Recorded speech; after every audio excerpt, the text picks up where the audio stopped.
செய்துக்காம தன்னந்தனியாளா இருப்பார். மனுஷனா பொறக்கிற ஒவ்வொருத்தருக்கும் ஒரு திருப்பு முனை வேண்டுமா?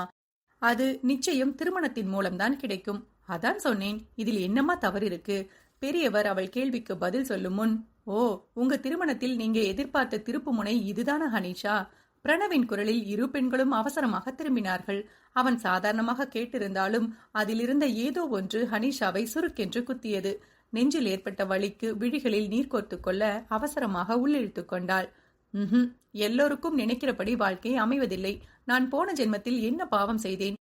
இப்படி ஒரு வாழ்க்கை அமைஞ்சிடுச்சுன்னு நான் வருத்தப்பட போவதில்லை. இதுதான் எனக்கு விதிக்கப்பட்டிருக்கு என்றால் அதை நான் ஏற்றுக்கொண்டே ஆக வேண்டும். கடவுள் ஒருவரை படைக்கும் பொழுதே ஏதோ ஒரு காரணத்திற்காகத்தான் படைக்கிறார். அது என்னவென்று தெரிந்து கொள்வதற்கு முன் வாழ்க்கையில் கஷ்டம் வந்ததும் அவசரப்பட்டு பாதியிலேயே வாழ்க்கையை முடிச்சுக்கிறோம் என்று பேசிக் கொண்டிருந்தவள் பிரணவின் பார்வையைக் கண்டு விழிகளை தலைத்துக் கொண்டாள். நீ மட்டும் ஒழுங்கானு கேட்டுடாதீங்க.